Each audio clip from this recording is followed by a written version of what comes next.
Welcome to the Cottagers Podcast, a production by Cottage Pastures.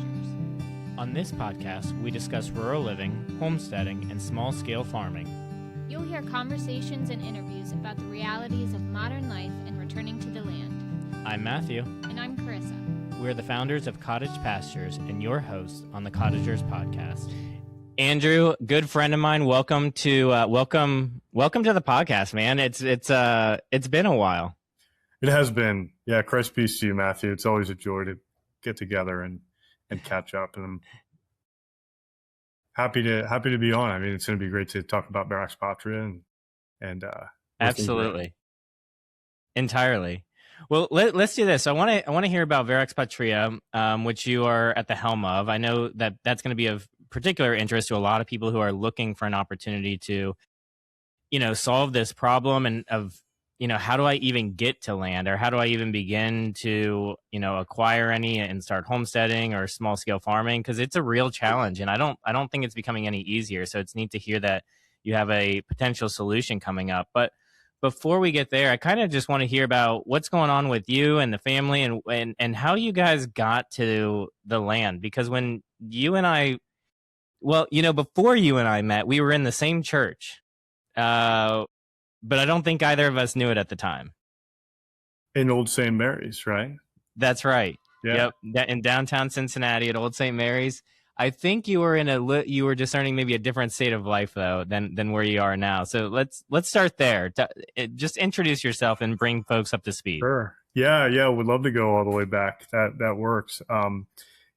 So it must have been in 2014 or so is when I began discerning with the Franciscan community. And my time there, I am so thankful for that time. I mean, it gave me the formation, from a Catholic standpoint, intellectually, but also, further morally, during that time, from about 2014 through 2020 or so. And, 2 hours of Eucharistic adoration per day, 4 rosaries a day, a pretty heavy prayer life, and taking on the yoke of Christ in that manner was such a gift, and I think it was actually necessary. I had much penance to do, because of my former life, before Christ came into my life. I just was not on the path of righteousness. I was not walking in the footsteps of Christ, and living in a manner that would lead to destruction, if you will. And so that life really gave me a new life, and I was able to live a life of penance. And so I'm mostly thankful for that, and I'm thankful for relationship to be able to build with Jesus and Mary during that time. Our Lady really revealed her compassion and love to me during that time. And so, what was a life of sadness and sin before became a life of joy and striving after God, and his heart, and then, God pursuing me. And so it was, and with brothers, it was a great gift. We met, so we kind of crossed paths at Old St. Mary's, because I was discerning in seminary at the time, and Old St. Mary's in Cincinnati was the local ancient liturgy. And so I came to really love the ancient liturgy during that time. So that's how I found myself at Old St. Mary's, the oratory there. And then, it's amazing. I mean, you have to follow the will of God. I mean, I think part of the spiritual life is offering one's will as an oblation to God continually. And I was really sincere about that. And it actually led me to discern out of the Franciscans and towards a path towards seminary, towards the priesthood. And, I never would have expected that, but I had to follow the will of God and loving the will of God. And now I can see why. I see why God led me through that path. When I discerned out and began working with my spiritual director in, talking about the sacrament of matrimony, immediately during that time, I was drawn towards desiring to build a life for my family that was a contemplative life as far as possible. Being able to work together. And where that led me was a life of domestic productivity, and embracing the rural life. And so I met a wonderful woman who's now my wife, and we have 2 small children, and God willing, more on the way. And so that's where we are now. So there's probably much more to say, but that's kind of the brief. No, it's one of those funny things in life, just because when we were at Old St. Mary's, I don't think we did not know each other at the time, right? I just remember I was there. I had young children at the time, newer parent, and I think we'd been there for a few years. And then, the Franciscans started showing up, and no shoes on, dressed accordingly. And somewhere in that group was you walking right by us in the pews. And then years later, we meet and find out that we were there in the same church together. It's amazing. Yeah. Yeah. We don't talk about that often enough. We should discuss those times a little more, and, but you still go to Old St. Mary's, correct? Not regularly. On occasion we do. It's, okay. For the first few years we moved out here, part of how we decided that we were going to move and begin the homestead and farm in Southeast Indiana was that it was exactly an hour away from Old St. Mary's. So it was kind of funny because when we put it in a map, we were like, well, we're not going to go anywhere that's an hour or more. And then we landed here, and I remember it was exactly noted as 1 hour and 1 minute. And I was like, well, that's funny, right? Like that's a little bit of comedy right there. So we're an hour and a minute away, and for maybe 2.5 years or so, we were making that drive out to Old St. Mary's every day or every Sunday. The problem that we were running into, it's not that the distance is prohibitive. It's that this is like really, there's a lot of farm country out where we are. And so we were running into issues getting to Mass on time because sure. Based on the time of the season, the weather would become detrimental to travel, especially in the winter time. Yeah. Or in the spring and autumn time, just kind of new to us. We were, naive to this. Leaving early Sunday morning often meant that you were going to get stuck behind a combine or a flatbed trailer driving, the header for the combine. Yeah. And there was no way for us to speed that up. So we would be driving to Old St. Mary's, and then we would be leaving with plenty of time to get there early and then end up being there late or having to reroute and go to another church. Yeah. So, very fond though. It was very, very difficult not to go there. We, we were there, I think, for about a decade, and love that. Love them, the Oratorians, everything about it. So, but now you guys you live on land. You don't live you live away from here now. How did that happen? Like, what was the connection to, okay, so I'm feeling called to the vocation of marriage, and boom, now you're on acreage with cows, sheep, animals. You've had a lot of pigs. How did that, what happened there? Yeah. Well, it was interesting. When I discerned out I was open to meeting someone, I mean, my prerogative really was to find a spouse, and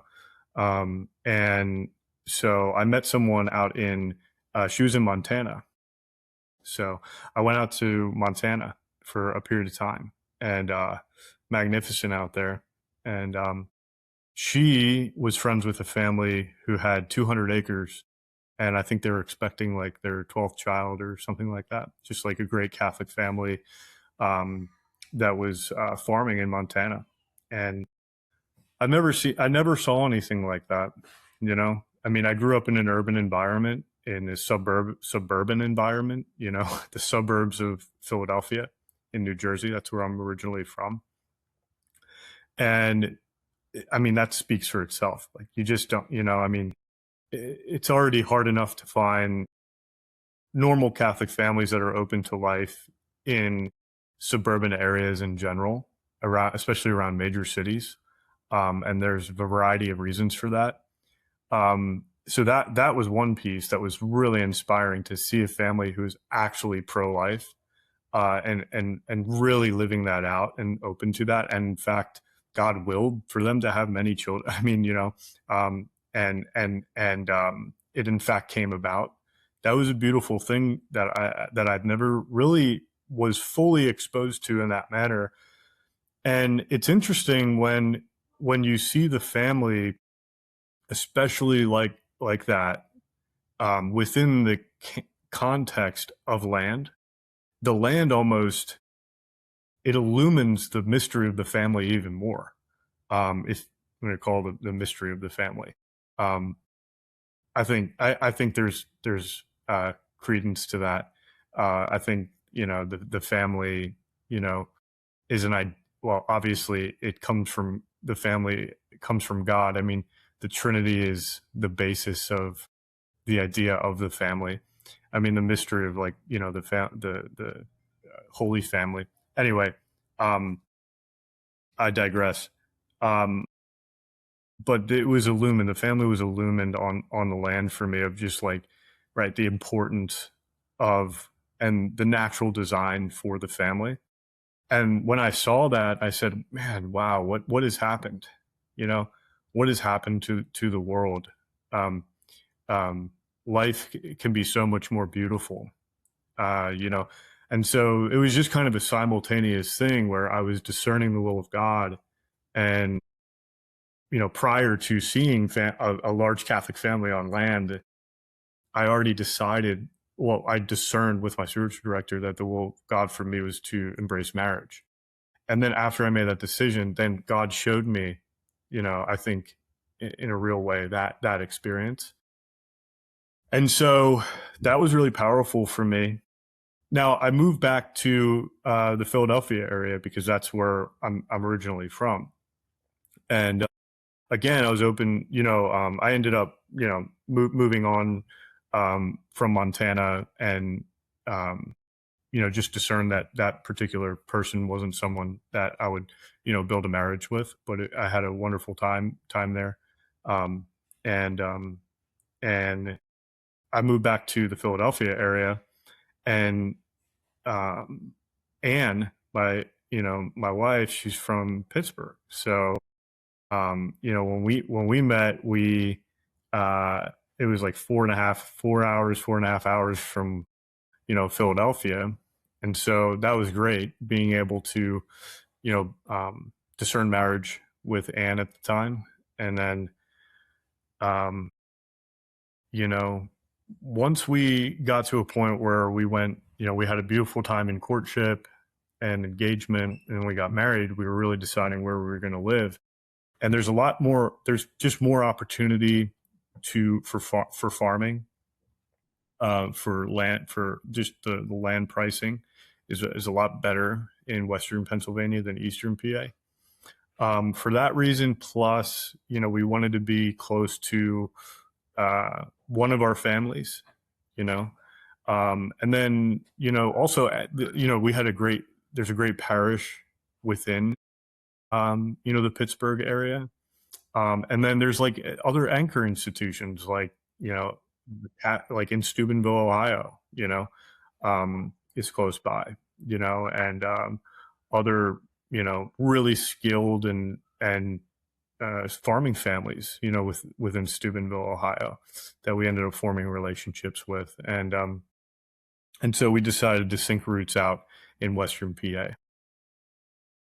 And so that brings you to now. You guys you're on acreage. You've got a home there. What's like the farm, or what's the homestead kind of look like today? Yeah, we were living in the suburbs of Pittsburgh when we got married, and we were always searching. From the time we got married, we were searching for land. And I mean, I was searching it like a hawk. I mean, for about a year, like seeing what was coming up and how often things were coming up. When 64 acres popped up about 40 minutes outside of Pittsburgh, about 40 minutes from our parish, I walked the land once. I did it again twice, and then it was twice. And we put an offer in, and we closed. We got it closed in a matter of a month or so, and they accepted our offer in like 3 days from the time it was listed. So it happened pretty fast. And 64 acres, 25 years overgrown, formerly had up to 30 head of cattle through a cow-calf operation. After that, there were some horses on the property. The 9-acre hayfield was always, it was continually hayed throughout the years, so it remained productive. And if that wasn't there, then we probably wouldn't have bought the farm. So the 9-acre hayfield is actually what makes this farm work, and it's a productive farm. And so that's kind of how we settled down on our current homestead. We saw a productive farm and something that we can work with, something that also we could heal. We weren't looking to farm full time. That wasn't a priority for me at the time. So we also had some non-monetary reasons for buying land. We wanted to heal the land.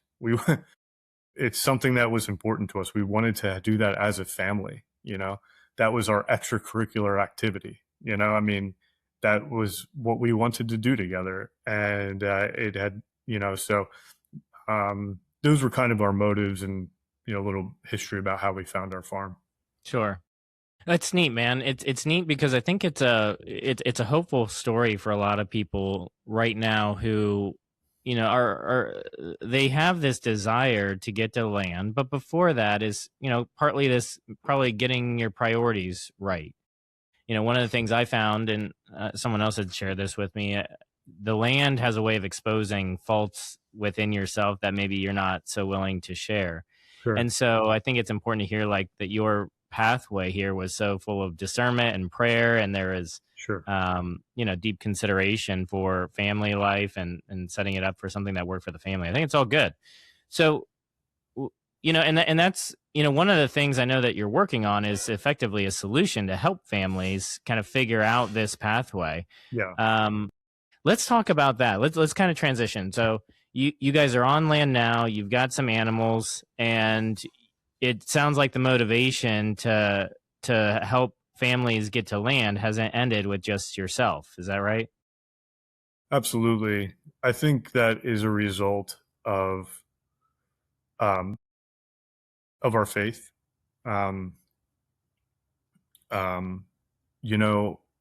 Catholicism is very anti-individualistic by its nature. We're part of a body. I mean, even becoming Catholic, you need someone from the body to bring you into the body of Christ, to be incorporated into the mystical body of Christ. In our way of life, in our way of living, I think our philosophical, understanding of the world of reality, our theological lens through which we see everything and interpret everything is Catholic. So moving to land is, I think it was just a natural next step of maybe something we even took for granted, that we were just thinking, this isn't something we would ever be wanting to do alone.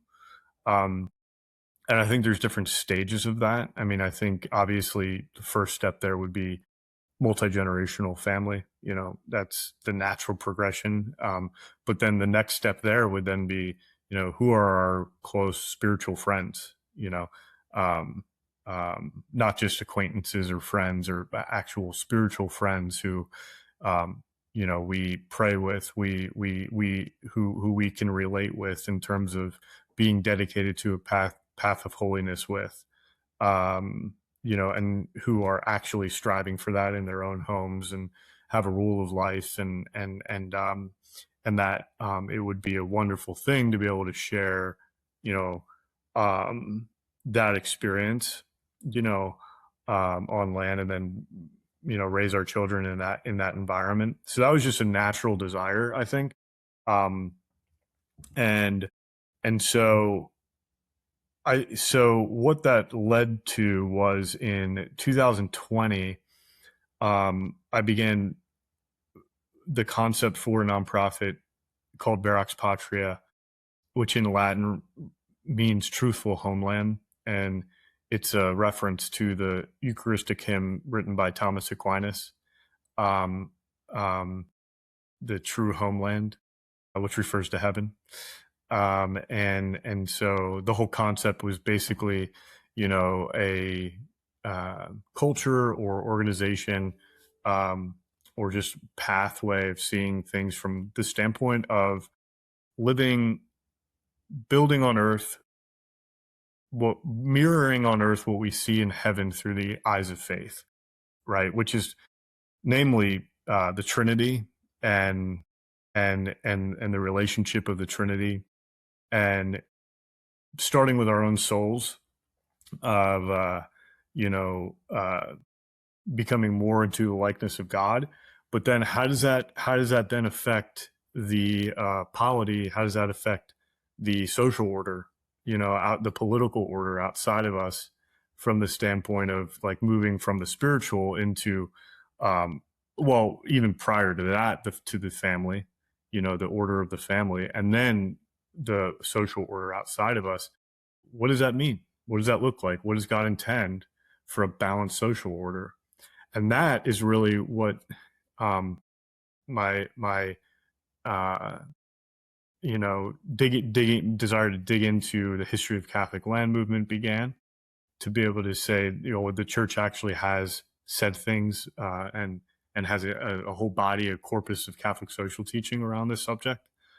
And so Verax Patria was based foundationally in that from the beginning, and with ultimately the conclusion being the church teaching that widespread ownership of productive property, means of production, and and especially within the context of landed property, you know, found in Rerum Novarum, and then just seeing the problem that families don't have access to land. There's a very big problem with land access. And so VP from the start was an organization solely focused on overcoming the land access problem for families. What are those like you're in this trying to help people, so what are those problems that, you know, Sure. people are facing? Because I think a lot of it obviously financial, but what are the problems aside from that, or maybe even in that? Yeah, so just some statistics, right? Like to frame that out would be, every day 2,000 acres of farmland are lost from agricultural production due to development. And I have sources for all these statistics too, but like the number of U.S. farms fell to about 1.8 million, and continues to decline compared to past years. You know, the average U.S. farmer is 58 years old, and then about 3 million acres of farmland are going to be transferring hands over the next 20 years or so. And at this rate, where that is leading is not family ownership and family run farms.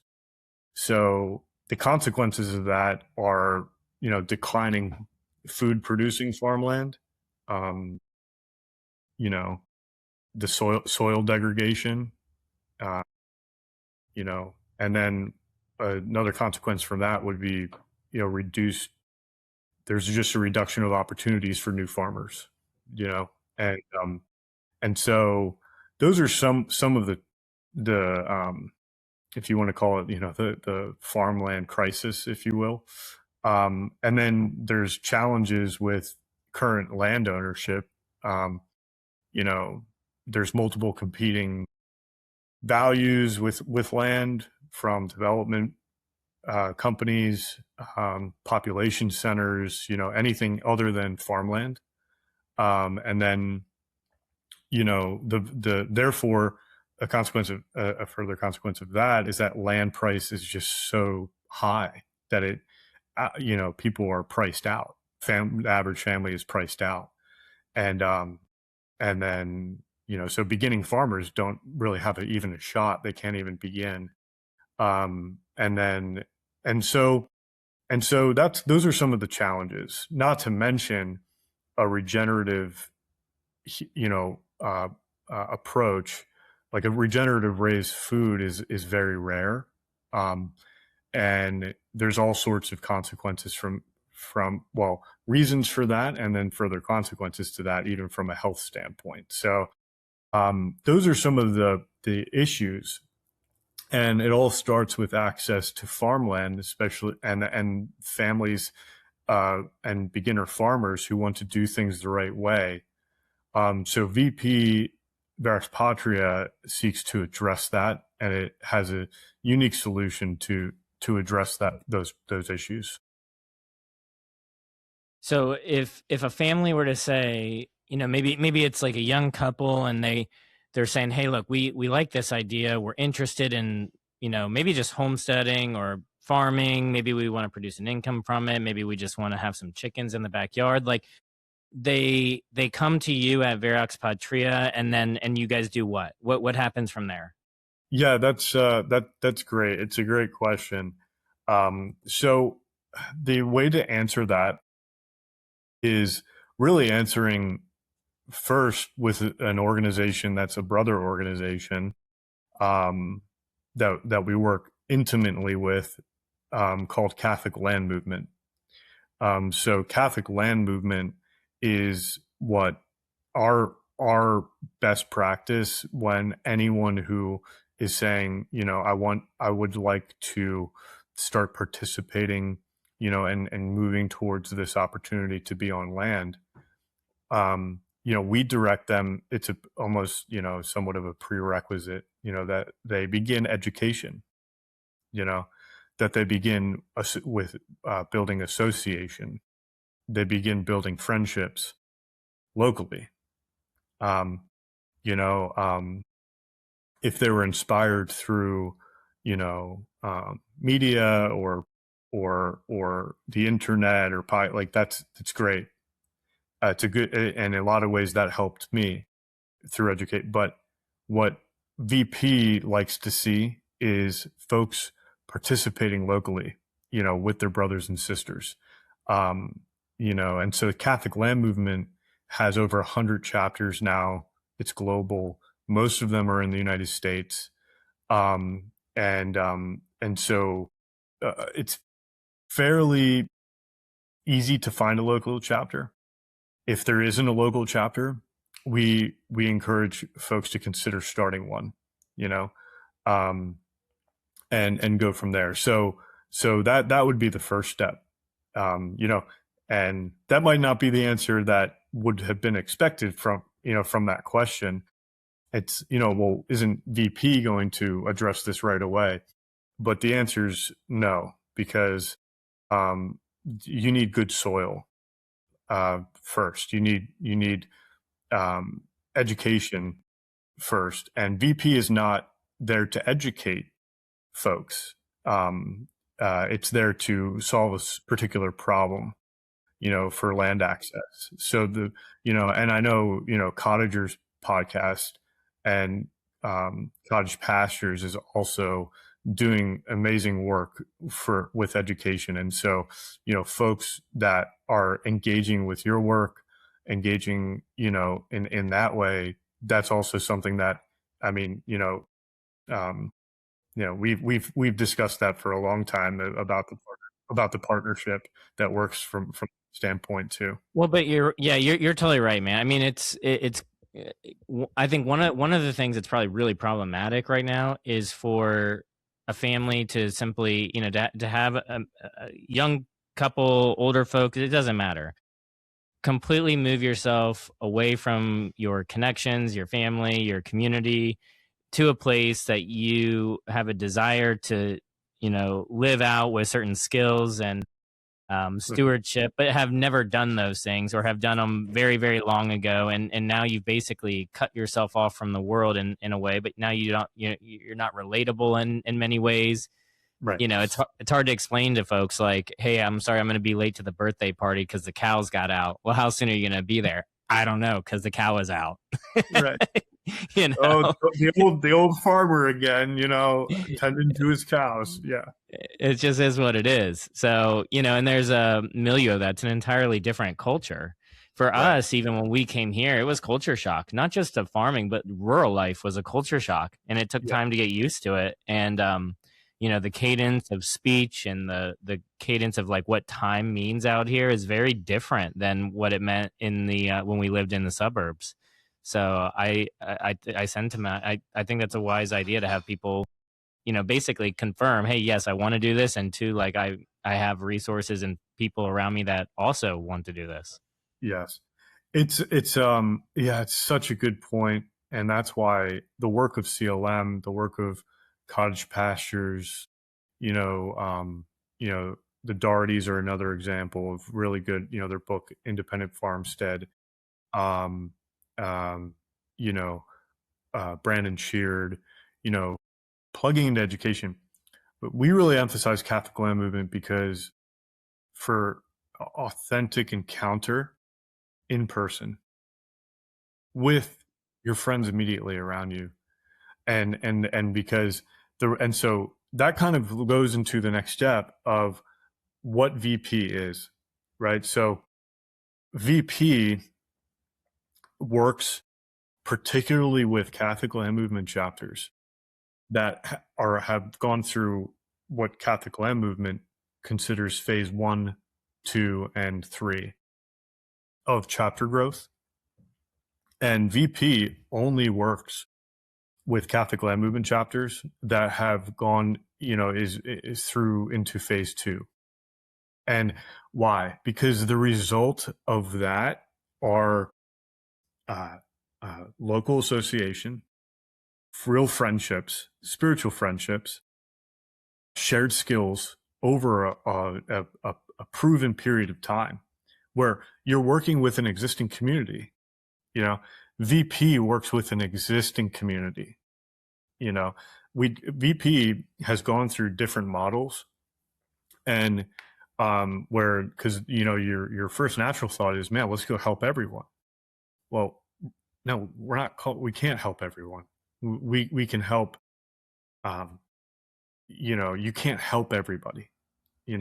But you can have a model that helps certain groups of people, and you serve certain groups of people, and what the model we've taken are serving an existing community, because that is going to bring the greatest success, because there's a lot that goes into, preserving farmland forever. There's a lot that goes into securing 250 acres. There's donation money, there's people's livelihoods, there's career changes, there's the coming about of a long-term desire and vision, for a good life. And you need the best success possible, highest chances of success possible. And so we work with existing communities. And I'm looking at the website. So I see, so if I can summarize this, it looks like the problem that you're solving is really, once you have a qualified families, is access to land. It looks like you are going out and proactively purchasing them, raising capital to do so, probably from, benevolent donors, and then maybe helping to reposition those families back on subdivided land so that it reduces that financial burden to them. Is that a fair summary? It's somewhat of a fair summary, and we are actually currently going through another overhaul on our website. So please, thanks for your patience. We're going to update it with our current full model that we take in our approach. But thanks for breaching that, Matthew. I can maybe back up a little bit to give a little more context. The vision for VP is to protect farmland permanently, increase land access, expand regenerative agriculture, to build resilient local food systems. And then we're doing that through community land trusts, through building community, investing in existing community of farmers. And so Verax Patria Partnership Corporation is a 501c3, and it provides legal structure, support, and fundraising for national land projects through our network. And so that's what Verax Patria is focused on. And it wants to transform farmland from a market commodity into shared community resource. And so the way that we bring that about is that we help CLM chapters draft community land trust bylaws. We help establish a 501c2 community land trust. Interesting. Right. So Verax Patria helps through legal support and fundraising. And then because the principle of subsidiarity is extremely important here. You know, what we help do is at the end result for these local areas, is that you have a 501c2 landholding organization that is a community land trust, and the board of directors are the farmers on the land. And the board of directors are a representative from Verax Patria, a representative from Catholic Land Movement, a representative from Catholic Rural Life, or representative from Cottage Pastures, a representative from a local Catholic institution.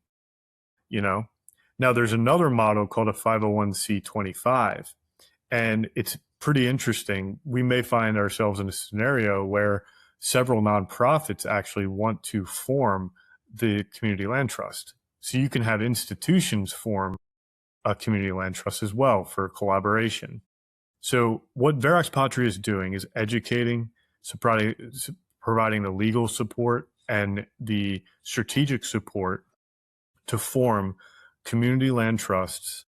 And it's an interesting historical note. The first community land trust was a farm. Community land trusts, you find many of them in urban settings now, but the first community land trust was a farm. And there are many community land trusts that are in rural settings today. I love it. I love the willingness to take us to put forth a solution, even a creative solution, to identify a way to make it work for families, and the thought and care you guys are putting into it. I really do. I'm sure I'm sure this is going to bring up a question for families that want to learn more and to know how to get involved. So I know I mentioned the website, but where else how do they contact you? How do they reach out to you? How do folks get in touch? Yeah, folks can, this is what I would say. Just remember, as we were talking about, what is Verax Patria? Verax Patria serves existing Catholic Land Movement chapters, existing communities. Okay. So I'm always open to connect and share and things of this nature, but just keep in mind that VP, to really start, where the rubber meets the road, if you will, or the hoof meets the soil, is when a family is already in an existing community with existing friendships, with prerequisite agricultural skills, with the ability to help coordinate a local land project, then we can really talk. Sure. Right. Good. So, but it's important. I just want to make that note, that VP is serving a specific group of people, that have gotten to that place. So what I would say actually is go to catholiclandmovement.info, find your local chapter, get connected locally, plug into Cottage Pastures education program, begin there. That's what I would say, but if anyone wants to reach out to me personally, land development at veraxpatria.com would be a good way. Send me an email, and I could talk through, the various steps to take to tackle this, land access problem. Very cool. Andrew, thanks for taking time this morning, man. I appreciate it always. Excited to see you here, hopefully later in the month. And man, have a great day and have a great time on the farm today. Hey, thanks. You too, Matthew. God bless. Thank you for joining us on the Cottagers Podcast. For more information on today's episode, check out the show notes or visit us at cottagepastures.com. We look forward to you joining us on the next episode.